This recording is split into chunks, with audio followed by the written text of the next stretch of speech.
Wabarakatuh. Baik, di sini perkenalkan, nama saya Ratnasari dari kelas A27. Di sini saya akan memaparkan tentang materi zakat. Zakat merupakan salah satu rukun Islam yang wajib ditunaikan oleh setiap muslim yang telah memenuhi syarat tertentu. Secara garis besar, zakat terbagi menjadi dua jenis utama. Yang pertama zakat fitrah, yang kedua zakat mal. Yang pertama, zakat fitrah. Zakat ini wajib dikeluarkan pada bulan Ramadan sebelum pelaksanaan sholat Idul Fitri. Tujuannya apa? Yaitu tujuannya adalah mensucikan diri dan membantu fakir miskin agar bisa merayakan hari raya Idul Fitri. Nah, besarannya berupa makanan pokok yang ada di negara tersebut. Misalkan di Indonesia. Di Indonesia makanan pokoknya adalah beras. Ya, beras itu ukurannya sebesar 2,5 kg atau 3,5 liter.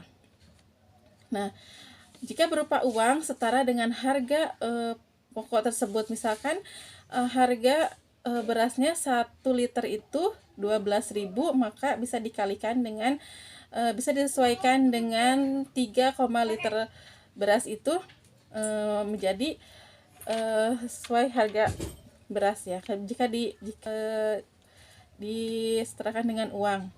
Nah, waktu pelaksanaannya yaitu sejak awal bulan Ramadan hingga sebelum khotib atau sebelum khotib naik mimbar atau saat sholat Idul Fitri. Bacaan sholat. Untuk bacaannya sendiri, jika zakat fitrah untuk diri sendiri, misalkan bacaannya Bismillahirrahmanirrahim. Nawaitu an ukhriza zakatal fitri an nafsi fardho lillahi ta'ala, yang artinya aku niat mengeluarkan zakat fitrah untuk diriku sendiri, fardu karena Allah Subhanahu wa ta'ala. Sedangkan untuk doa bagi penerima zakat atau mustahik,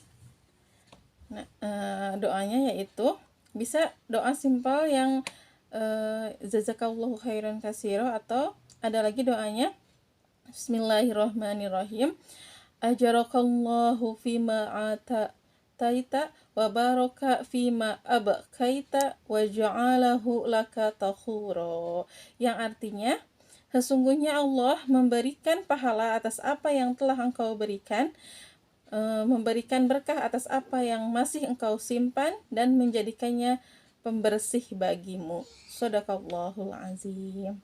Yang kedua yaitu zakat mal atau zakat harta. Zakat ini dikenakan atas harta benda yang dimiliki seseorang jika telah mencapai nisab atau batas minimum harta dan haul atau kepemilikan selama 1 tahun hijriyah.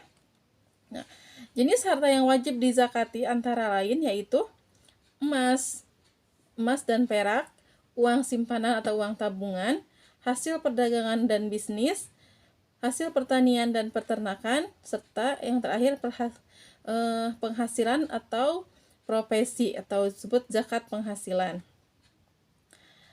Ya, adapun syarat syah wajib zakat yaitu yang pertama beragama Islam, yang kedua merdeka, bukan budak sahaya atau hamba sahaya, yang ketiga milik yang sempurna, harta yang dikuasai penuh secara syah, yang keempat mencapai nisab atau harta mencapai batas minimum, misal emas 85 gram. Yang kelima, mencapai haul atau kepemilikan sudah berlangsung selama 1 tahun, kecuali pertaniannya. Nah, untuk golongan orang-orang yang menerima zakat atau mustahik, golongan penerima zakat ini telah ditentukan secara spesifik dalam Al-Quran, surah At-Taubah ayat 60. Nah, terdapat 8 golongan asnaf yang berhak menerima zakat. Yang pertama, fakir, yaitu orang yang hampir tidak memiliki apa-apa dan tidak memenuhi kebutuhan dasar hidup, makan, pakaian, tempat tinggal misalkan. Yang kedua yaitu miskin, orang yang memiliki harta atau penghasilan namun tidak cukup untuk memenuhi kebutuhan dasar sehari-hari. Yang ketiga, amil atau pengurus zakat. Baru pengurus zakat yaitu orang atau lembaga yang bertugas mengumpulkan, mengelola, dan mendistribusikan zakat kepada orang yang berhak. Yang keempat, mu'allaf atau orang yang baru masuk Islam dan membutuhkan bantuan untuk menguatkan Islam serta menyesuaikan diri dengan keadaan barunya. Yang kelima, rikob atau hamba sahaya. Zakat digunakan untuk membantu memerdekakan budak dari majikannya. Di era modern ini sering dianalogikan untuk membebaskan orang yang terbelenggu atau tertindas. Nah, yang keenam, gharimin atau orang yang memiliki hutang dalam jumlah banyak dan tidak sanggup melunasinya. Dengan catatan, hutang tersebut digunakan untuk keperluan yang halal dan mendesak. Yang kedelapan, fisabilillah atau orang atau lembaga yang berjuang di jalan Allah demi kepentingan dakwah, pendidikan, kesehatan, atau kemaslahatan umat secara umum. Nah, yang terakhir yaitu ibnu sabil atau orang yang sedang dalam perjalanan jauh seperti musafir untuk tujuan yang baik ya, bukan untuk maksiat dan kehabisan bekal atau pembiayaan di perjalanan. Di sini saya akan mempraktekkan tentang zakat fitrah yang dikeluarkan menjelang Idul Fitri yang berakhir sebelum menjalankan ibadah sholat Id.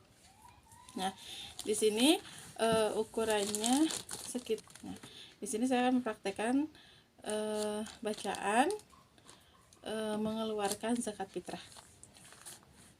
Dipegang berasnya. Bismillahirrahmanirrahim.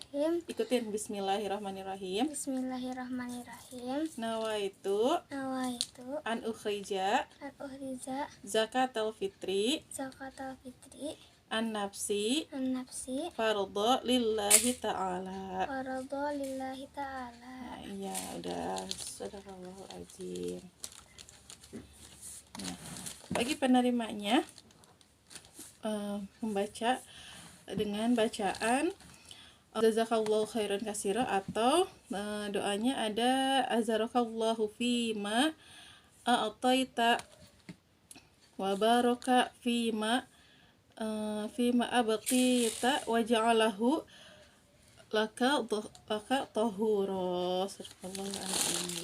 Catatan penting dalam zakat ini yaitu memberikan zakat kepada orang terdekat, misalkan saudara, sepupu, atau kandung misalnya, yang termasuk dalam 8 golongan asnaf ini sangat dianjurkan selama mereka bukan orang yang wajib kita nafkahi secara langsung ya.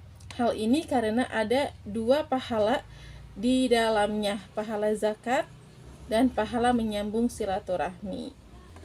Cukup sekian uraian zakat yang saya sampaikan. Semoga bermanfaat.